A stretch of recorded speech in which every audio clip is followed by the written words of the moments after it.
Hello friends, ഞാനിന്ന് ഇവിടെ ഒരു തോരനാണ് വയ്ക്കാൻ പോണത്. ബീൻസ്, ഒരു ഉരുളക്കിഴങ്ങ്, ഒരു ക്യാരറ്റ്, ഒരു സവാള, ഇത്രയും വെച്ചാണ് ഞാനിന്നിവിടെ ഒരു ഇത് തോരൻ വയ്ക്കാൻ പോണത്. നല്ല ഹെൽത്തിയാണ്. എല്ലാവരും ഇങ്ങനെ വെച്ച് നോക്കണം. ഉരുളക്കിഴങ്ങ് ഇട്ട് വയ്ക്കുന്നത് ഏറ്റവും നല്ല ടേസ്റ്റാണ്. നമുക്കിത് അരിഞ്ഞ് വൃത്തിയാക്കിയിട്ട് വരാം. ഹലോ ഫ്രണ്ട്സ്, നമ്മൾ തോരത്തിനെല്ലാം ഇങ്ങനെ അരിഞ്ഞെടുത്തിട്ടുണ്ട്. നമുക്ക് അടുപ്പ് കത്തിച്ച് നമുക്ക് അതിനകത്തോട്ട് അടുപ്പ് കത്തിച്ച് ചീനിച്ചട്ടി വെച്ച് കൊടുക്കാം. നമുക്ക് തോരത്തിന് ഇടാം.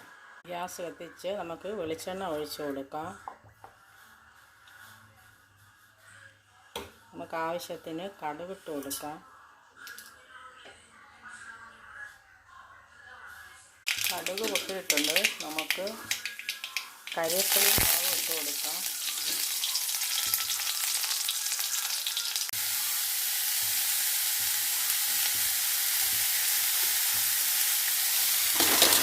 തോരത്തിന് അരിഞ്ഞ വെച്ച് നമുക്ക് ഇട്ട് കൊടുത്ത് ഉപ്പിട്ട് നമുക്ക് ഇളക്കി അടച്ച് വെച്ച് വേവിക്കാം.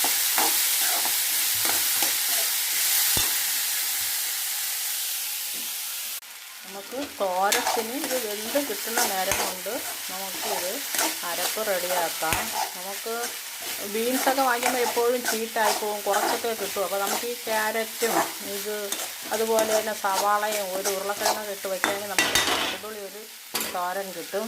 നമുക്ക് അടച്ച് വെച്ച് കഴിക്കാം. അത് നേരം കൊണ്ട് നമുക്കൊരു അരപ്പ് തയ്യാറാക്കാം. മുളകും വെളുത്തുള്ളിയും മഞ്ഞൾപ്പൊടി, ജീരകം, തേങ്ങയെല്ലാം നമുക്ക് മിക്സിയുടെ ജാറിലോട്ടിട്ട് അരപ്പ് റെഡിയാക്കിയിട്ട് വരാം. നമ്മുടെ തോരൻ ഇവിടെ ഏകദേശം ആയിട്ടുണ്ട്. നമുക്കിനി അരപ്പിട്ട് ഇളക്കിയെടുക്കാം. അടപ്പിട്ട് ഇളക്കി യോജിപ്പിച്ച് ഒന്ന് ചൂടാക്കി എടുക്കാം. അടച്ച് വെച്ച് അപ്പോൾ തോരൻ ഇപ്പം ഇവിടെ റെഡിയായിട്ടുണ്ട്. ഞാനാണെങ്കിൽ എല്ലാം വീഡിയോസും ജ്യൂസിൻ്റെതായാലും തോരത്തിൻ്റെതായാലും ഏത് സാധനവും 2-3 സാധനങ്ങൾ വച്ച് സിമ്പിളായിട്ട് എല്ലാവർക്കും ഉണ്ടാക്കാൻ പറ്റുന്ന നല്ലൊരു വീഡിയോ ആയിട്ടാണ് ഇടുന്നത്.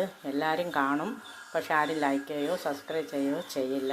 ഒരു ചെറിയൊരു ചാനലാണ്. നിങ്ങളെല്ലാവരും സപ്പോർട്ട് ചെയ്യണം, പ്രോത്സാഹിപ്പിക്കണം.